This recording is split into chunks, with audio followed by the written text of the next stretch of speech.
अरे हम बोला तनी कलुआ के हमर भैया। अरे ना रे तोर सैया रे ते सुधरबे कि ना रे? का अब हम बिगड़ गइल बानी। पहले सैया कहत रहलू भैया कहतरू। ते हमरा ससुर में चैन से ना रह देबे का रे? ना देख लियो जे हम रोवत तनी नु ओ हमर रोवल तरफ पड़ जाई आ तोर मरद बानू पोटा चुआ चुआ के मर जाई। ए देख लियो हमरा मरद के बारे में कुछ बोल देला तो तार मुछिए नोच ले हैं। का रुक तोरा के बताओ तनी। डीजे सुमित सतीश रैना, डीजे सुमित सतीश रैना, डीजे सुमित सतीश रैना। हम रोइले बाजा के औरी तोर भाता रहू। हम रोइले बाजा के बूफा औरी तोर भाता रहू। हम रोइले बाजा के बूफा औरी तोर भाता रहू। काहे हम के भूलइले काथी पलो भइले रे। हम के भूलइले काथी पलो भइले बाटे उ हम से कसुपर परी तोर भाता रहू। डीजे सुमित सतीश रैना, डीजे सुमित सतीश रैना। देख लियो हमार सारा फल बाव ना जाई तार मरद के कुछ ना कुछ हो जाई ना तो हमरा से बतियाओ। Presented by Lovelet Films Production. दिले बड़े हमारा ते छतिया में पीरा रे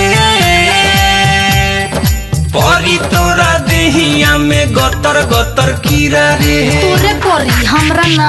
अरे दिले बड़े हमारा ते छतिया में पीरा रे परी तोरा देहिया में गतर गतर कीरा रे। काटो तारे चानी हम पछतानी काटो तारे चानी रे हम पछतानी कके यकीन तोरा ऊपर परी तोर भातारा ऊपर। हम रोइले बाजा के बूफा परी तोर भातारा ऊपर।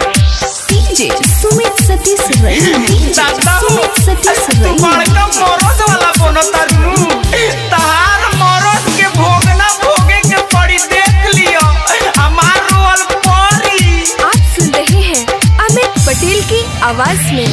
देखनी न लई की धोखा तोरा खानी रे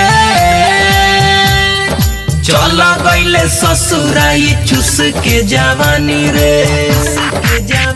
अरे देखनी न लई की धोखा तोरा खानी रे चल गईले ससुराई चुस के जवानी रे। अमित सेरा सोचे दुनु बेरा अमित सेरा हो सोचे दुनु बेरा नइखी का तोरा खानी सुथर परी तोर भातारा ऊपर। हम रोइले बाजा के बूफर परी तोर भातारा ऊपर। काहे हम के भूलइले काथी पलो भइले रे। हम के भूलइले काथी पलो भइले बाटे उ हम से कसुपर परी तोर भातारा ऊपर। जा रहे दो मुझ के सरफला से बिलाई मुएले।